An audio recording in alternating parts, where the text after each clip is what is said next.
Hi students, we're going to work on some problems for implicit differentiation.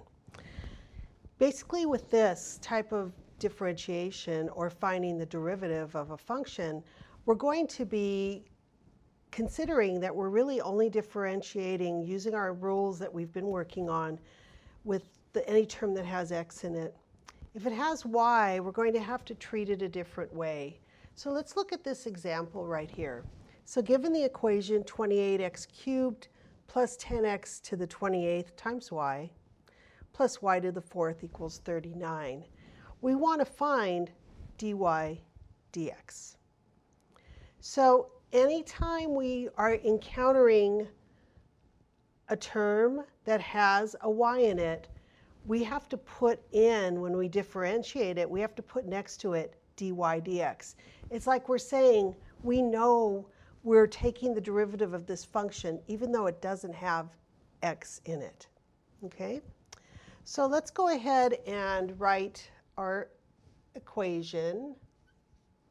28x cubed plus 10x to the 28th, oh, that's a big exponent, times y plus y to the 4th is equal to 39. Okay. So what we want to do is, to each side, we want to apply the derivative with respect to x. Derivatives always with respect to x. We have to make a little change when we need to differentiate with respect to y. So let me go ahead and just rewrite this.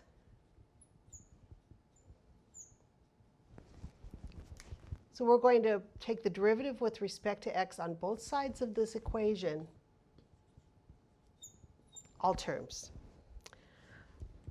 So the derivative with respect to x of 28x cubed, that we can differentiate using our exponent rule for derivatives.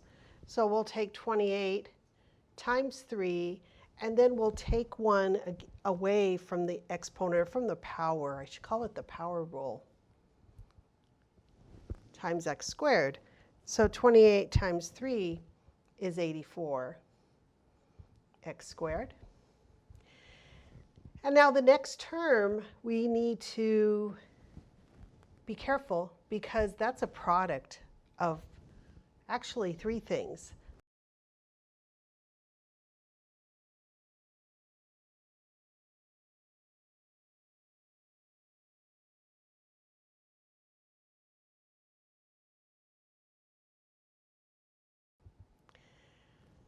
So we need to use the product rule here so we can deal with the fact that there's two factors that have x and y in them. So we can leave the 10 next to the x to the 28th. And then we have a factor of y. So we're going to use the product rule. So just a reminder, what is the product rule?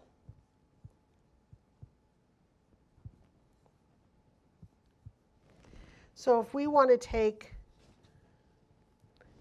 the derivative with respect to x, so d dx, of a product of functions, f times g, which is what we have here, we'll take the first function's derivative times the second function, plus the first function times the derivative of the second function. So let's consider 10x to the 28th as f and y as g. So we'll take the derivative of 10x to the 28th, which will be 280 x to the 27th times y. So remember, we take the derivative of one part times the other part. So that g is just y. It doesn't change in this term. Plus 10x to the 28th times the derivative of y, which is 1. So we'll just have times 1. And remember, I said you have to add that dy dx. It's like it's reminding you that you took the derivative of y with respect to x. And then the same thing now for the next term, which is y to the fourth. We'll use our power rule again to get 4y cubed. But I also have to remind myself that that was a y, not an x. And then what's the derivative of a constant? 0. So this is going to be equal to 0. Let's go ahead and just rewrite it. A little bit of simplification, especially right here. We'll have 10x to the 28th dy dx plus 4y cubed dy dx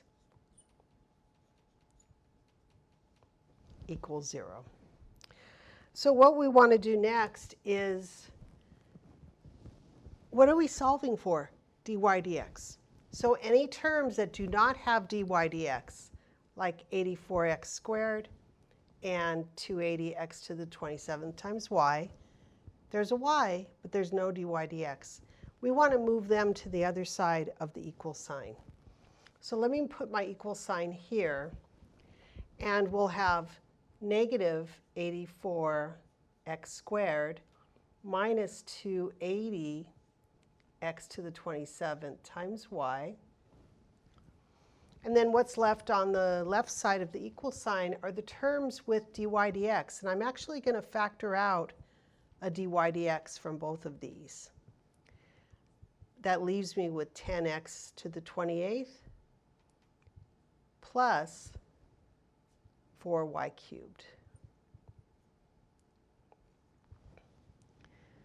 The next thing we'll do to solve for dy dx is just divide out the 10x to the 28th plus 4y cubed from both sides.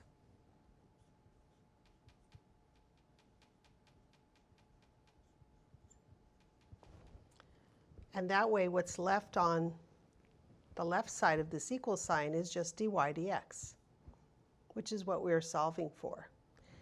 We're going to need to simplify this work, though, over here a little bit. If you look at the denominator first, we have a common factor of 2 that I can factor out of both terms, which would leave 5x to the 28th plus 2y cubed. Okay? And now when I look at the top two terms, I have to figure out what number goes evenly into 84 and negative 84 and negative 280. The greatest common factor of negative 84 and negative 280 is going to be negative 28. So when I factor that out, I also have to factor out my x's. I almost forgot that. So notice that we have x squared here and x to the 27th. So for the x's, x squared will be the greatest common factor. I'll also take that out of both terms. So I'm left with just a 3 here plus 10 x to the 25 times y. Now the only thing we can do to simplify this is to divide out the 2 from negative 28, which would leave us negative 14. Our final answer for part A is that dy dx is equal to negative 14x squared times the quantity 3 plus 10x to the 25th times y. All of that divided by 5x to the 28th plus 2y cubed. Now, we can't cancel out anything. I hate to use that term. It's not mathematically correct. We can't remove like this 2 from the 28. The only way for us to do that, like we did earlier in the previous step where we factored out what common factors the terms had. Then we could remove the common factors, whatever you see on the top of the numerator, in the numerator and in the denominator.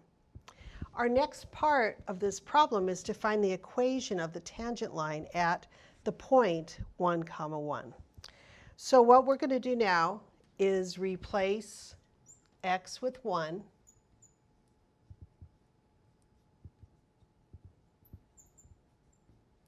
and y with 1. And what this is going to give us, dy dx, is the slope of the line. Remember, the derivative is the slope of the tangent line.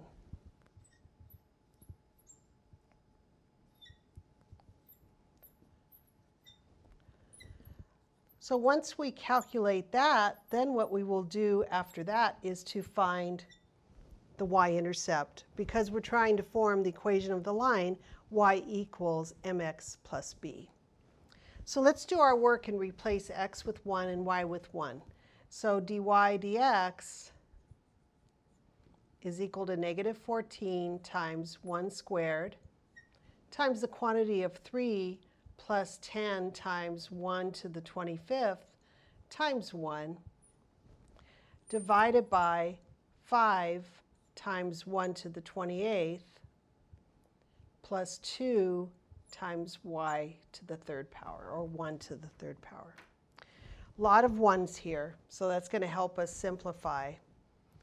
We're going to have negative 14 times 1 squared, which is just negative 14, times 3 plus 10. All of that 10 is just times 1, the 26 ones. So it'll just be 13, divided by 5 times 1, which is 5, plus 2 times 1, which is 7. Let me give you a tip for doing division here. Instead of multiplying it all out and then trying to use a calculator, I don't have one with me today. So what I'm going to do here to help me simplify is just to divide out the 7 from the negative 14, which leaves negative 2. So therefore, our slope, our m, is equal to negative 26. So we have one part of our equation. We're looking for y equals mx plus b. We need to find b. So we have an x and a y. We were given those 2 point values right here in this ordered pair. 1, 1 is our x followed by y. So let's go ahead and replace in our slope-intercept form of the equation of a line. Let y be 1 is equal to m, which is negative 26, times x, which is 1, plus b. And what did we find? Well, negative 26 times 1 is negative 26. Add 26 to both sides. 26 plus 1 is 27. And there's our b. So our final solution for part b is that y equals negative 26x plus 27. I hope this helps you when solving implicit differentiation problems.